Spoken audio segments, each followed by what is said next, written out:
I see a storm like we saw 3 or 4 years ago that just battered New York City, and it could do it again this time. It's in the Rocky Mountain states right now. It gets into Oklahoma and Texas, Mississippi, Arkansas, and even Tennessee will get snow. We'll get snow into D.C., into New York City and Philadelphia. Here's how it shapes up. By Thursday, it's in the south, and this is where we hate storms in the winter as they turn to the north and turn into these nor'easters or northeast flow. The low by Saturday is off the East Coast, spreading a lot of wind and snow back into the Northeast, into the Mid-Atlantic, D.C., Philadelphia, New York. Get the idea.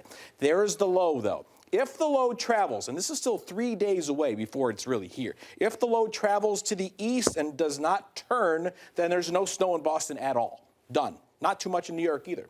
If the storm decides not to do that and turns to the north like that, that's when these really big cities, New York, Philadelphia, get even more involved in the event.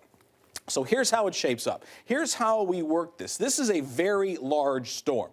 We're talking probably the size of 17 or 18 states across the Northeast.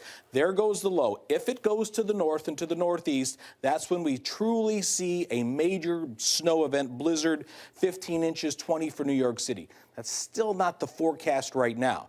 But that is the forecast for D.C. That is the forecast for a lot of big areas there in the Mid-Atlantic, Maryland, Virginia, Delaware, Dover, all the way into Philadelphia. We'll watch to see where that track goes.